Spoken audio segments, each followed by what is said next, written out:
Welcome to the Horses and Holy Moments podcast.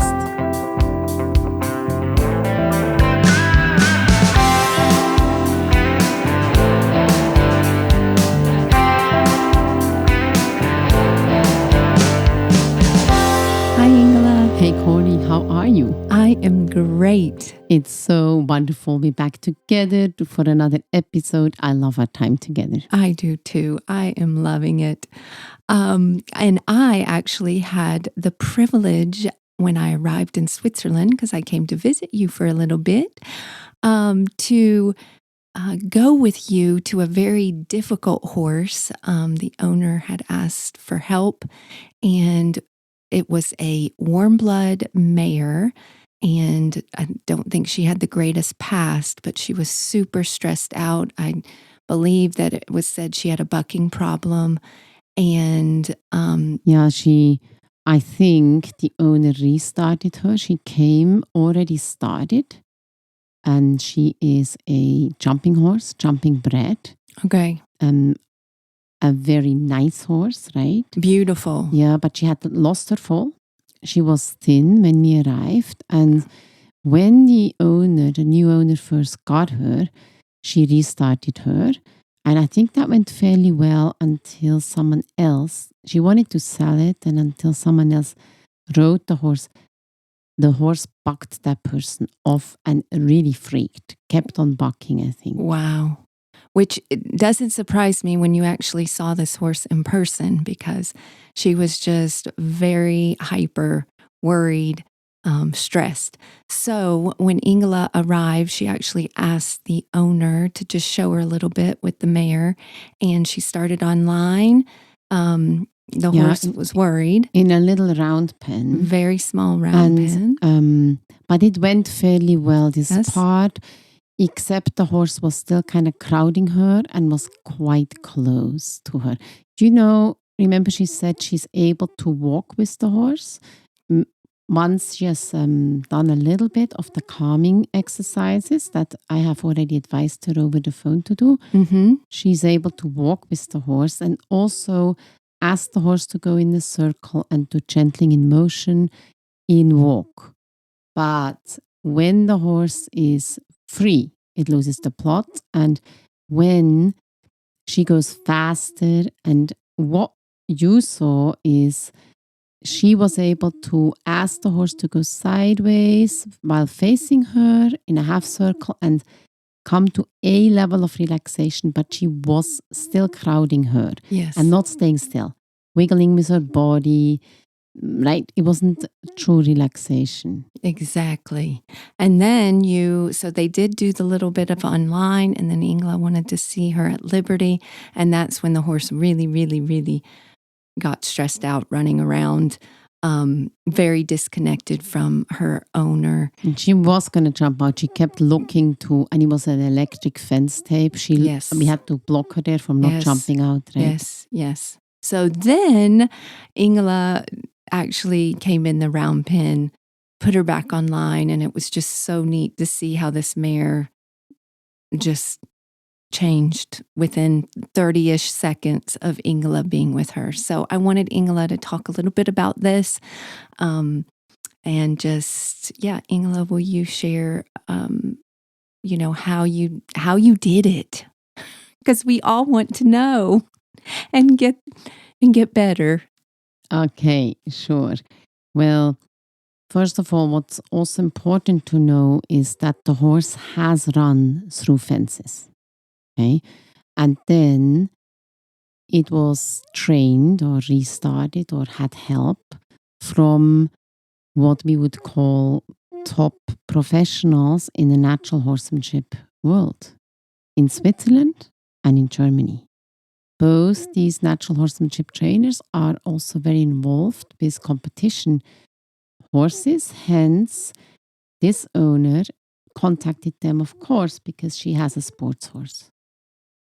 And I think when somebody doesn't know what to do anymore, then the person has a tendency to put more pressure on and get more dominant. That doesn't matter if that person is into traditional, classical, or natural horsemanship. It's just what happens when a human gets tense and stressed out themselves because they can't solve something. Right? Yeah. So I know that in the restarting process, they even tied a plastic bag to the horse's saddle. Mm-hmm. And then the horse properly freaked out. So rather than she just ran around and bucked and got used to it, she got more and more and more stressed to a place where now she was completely stressed out and did not calm down. Okay. Mm-hmm. So we had a previous episode where we talked about not taking a stimuli away to keep going. It's not a good idea, right? Right. We talked about when you tie a horse up to a post in a round pen, Yes. like in the olden days, and Yes. tie the legs together, and then you just sack them out until the horse falls down and gets up and falls down and gets up and eventually stands still and shuts down. The horse actually goes into learned helplessness. So first, the sympathetic nervous system gets activated and more and more and more and more. And then there's a collapse. And the horse goes, it's actually then the parasympathetic again. The blood pressure drops and the horse goes quiet. So it is in so-called shutdown. Shutdown, yeah. Mm-hmm. It disassociates with what's going on. And then the horse stands still. And then we talked about that that's a very not good practice. And then there's variations of that you take the stimulus away once the horse is stopping. And then better practice, you have the horse on a rope and you take the stimulus away once the horse is relaxing or stopping. Yes. But all of these practices still put a lot of pressure on the horse and don't really give him a choice. Hence, in True Connection, we work with stress signals, not crossing the boundary, allowing the horse to analyze. So when the sympathetic gets activated to stop, we pause, we wait. The horse has the ability to check it out, what's going on, and then downregulate back to the parasympathetic or flee.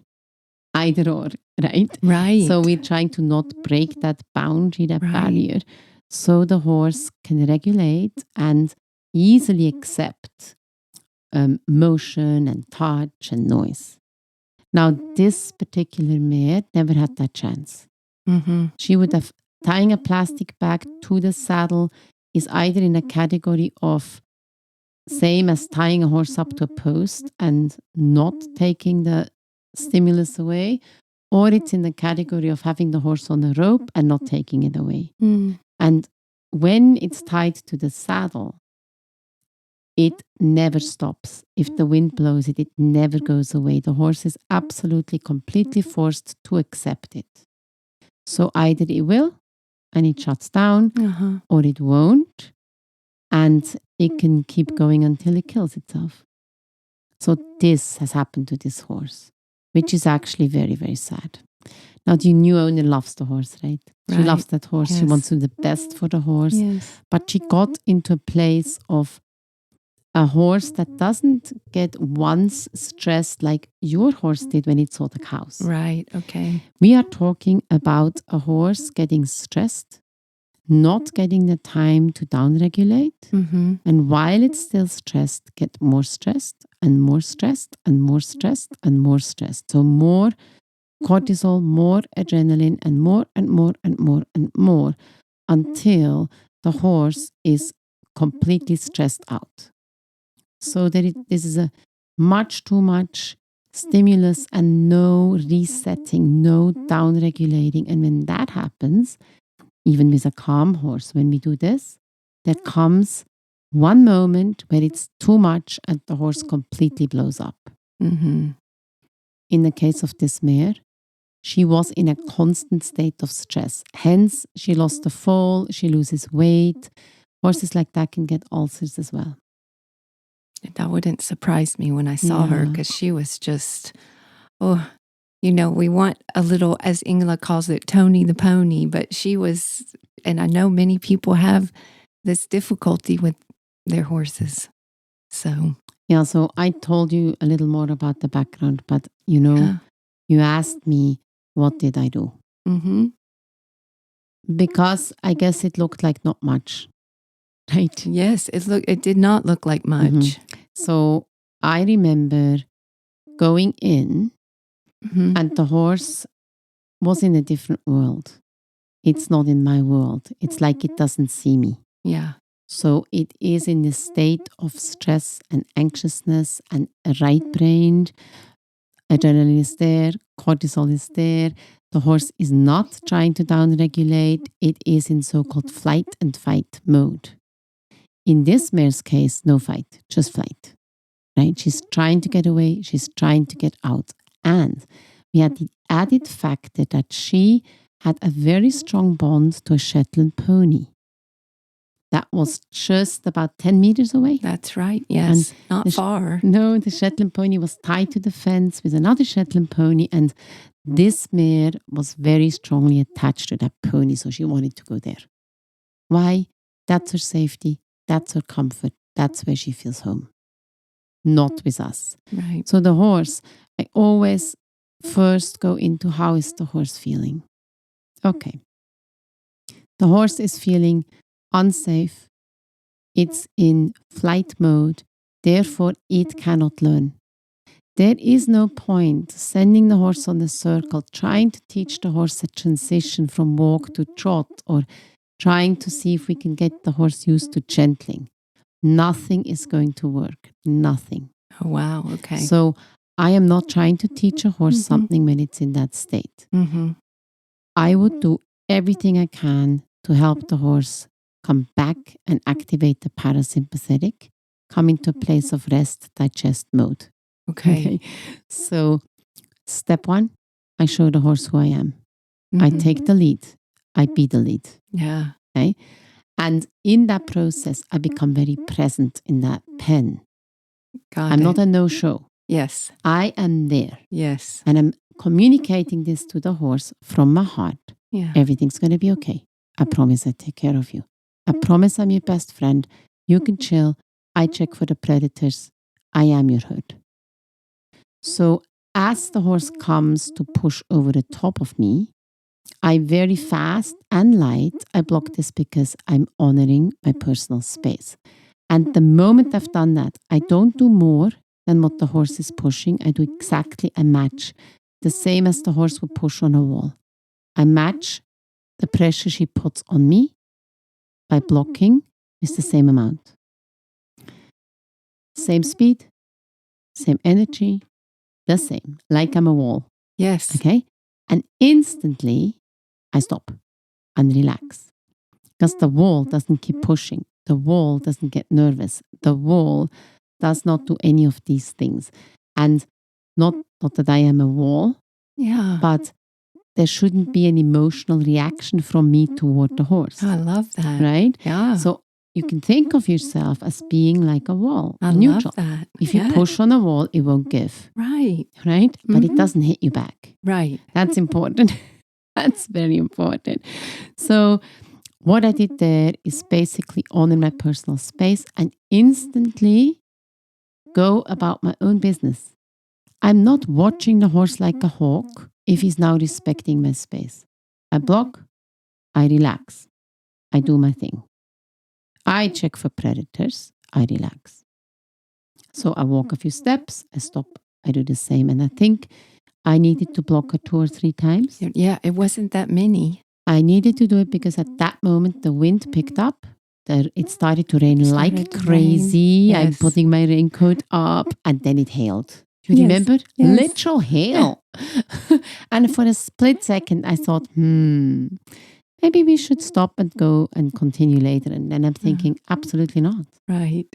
It's a horse. Mm-hmm. Forget the hail. Right. Forget the rain. Forget the wind. If she would be in a herd with her lead mare, she'd be fine. Right? Right. So I decided I'll be that for her.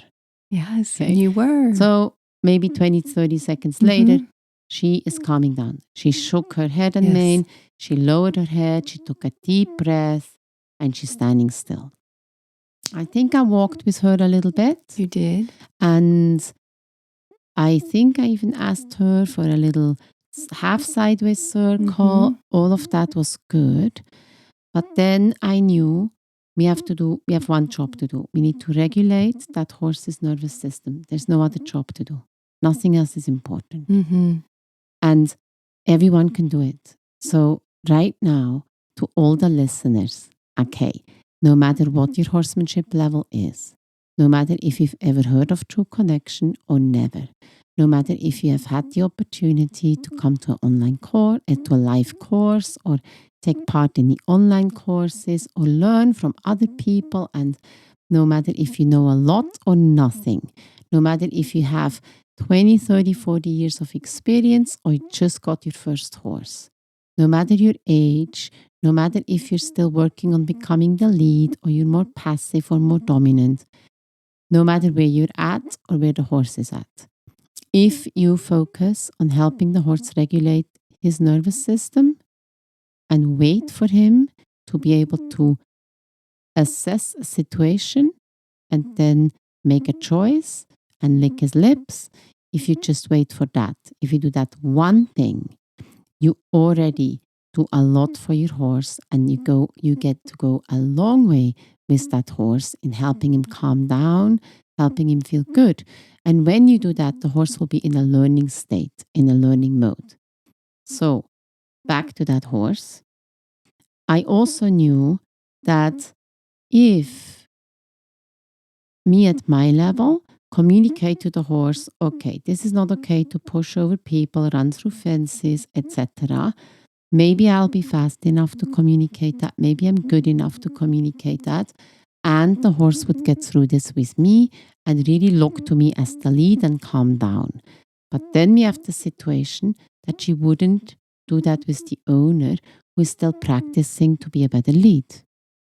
Then I'm not really doing a service to the owner. And I wanted to help the horse and the owner and help the horse with the owner she has. Hence, I decided to see what happens when the horse is loose.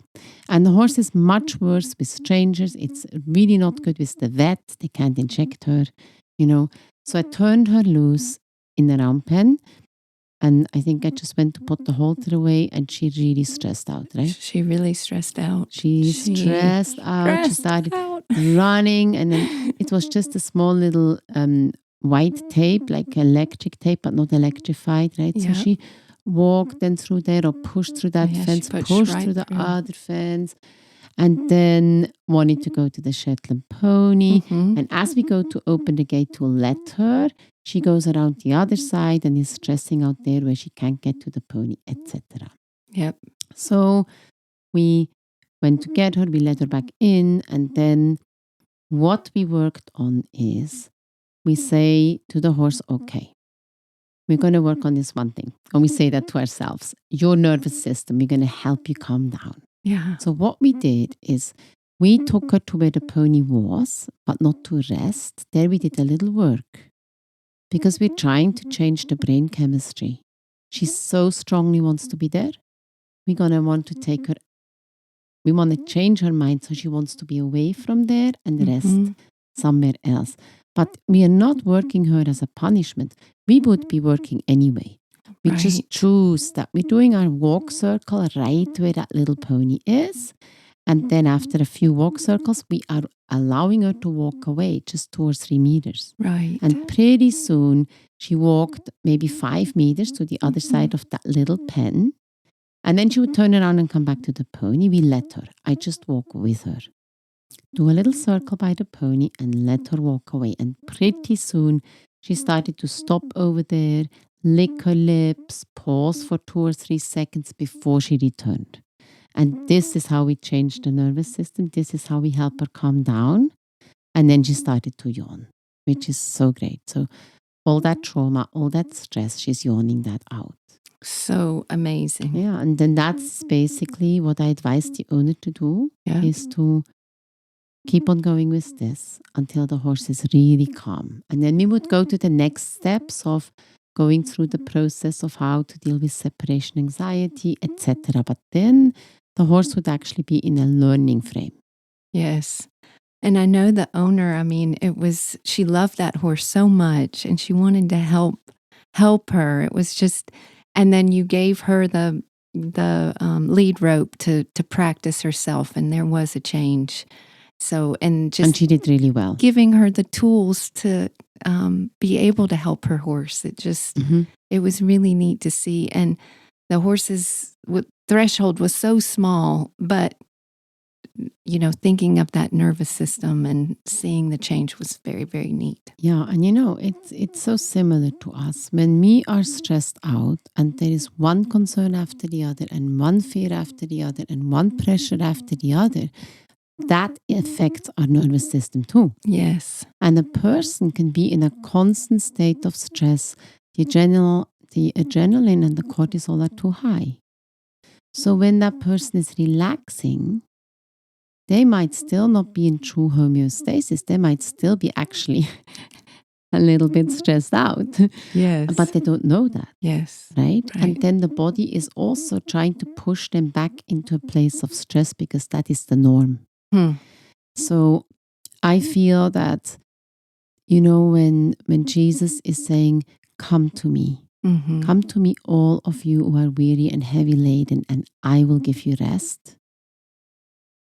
This is very important. Right. Also, working 6 days, not 5 like these days, it's actually 6. Working 6 days, resting 1, right? Right. So, but that rhythm of a day rest, of focusing on making things right with other people, listening to what maybe went wrong during the week and making it right, forgiving each other, resetting the week, starting the week with a clean slate, right? I love that. And spending time with God. Yeah. And spending time sharing with family and friends on that rest day about the goodness of God, about the greatness of God, testimony of the things He has done, the great things in our lives that He has done in that week. That's right? So great. Because every single day Yeah. are several times are miracles that we don't even recognize.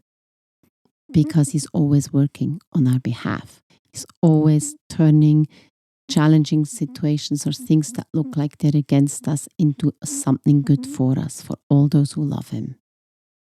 So I think, I don't know many ways to calm down a person's nervous system. Sure, there's techniques to do that. But really, the best and most wonderful way is to spend time in the presence of God, where there is true rest, true peace, true love, and a peace that this world, you won't find it in this world. There's a peace far beyond this world, right? Yes. And that calms our nervous system down as well.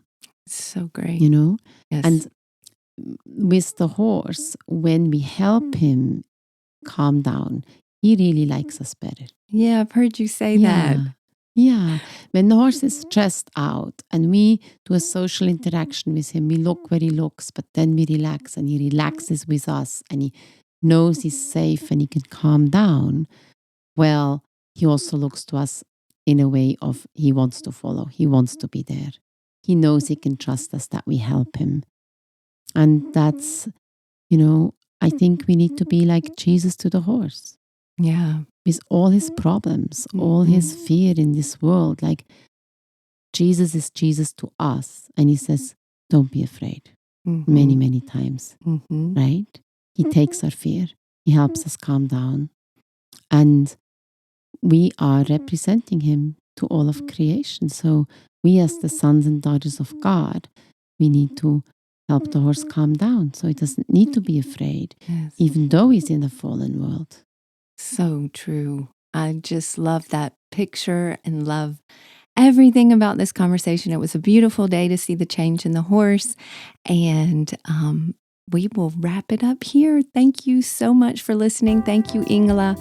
And we will see y'all next time. So good. See you next time. Bye-bye. Thank you for listening to the Horses and Holy Moments podcast. Stay tuned for the next episode.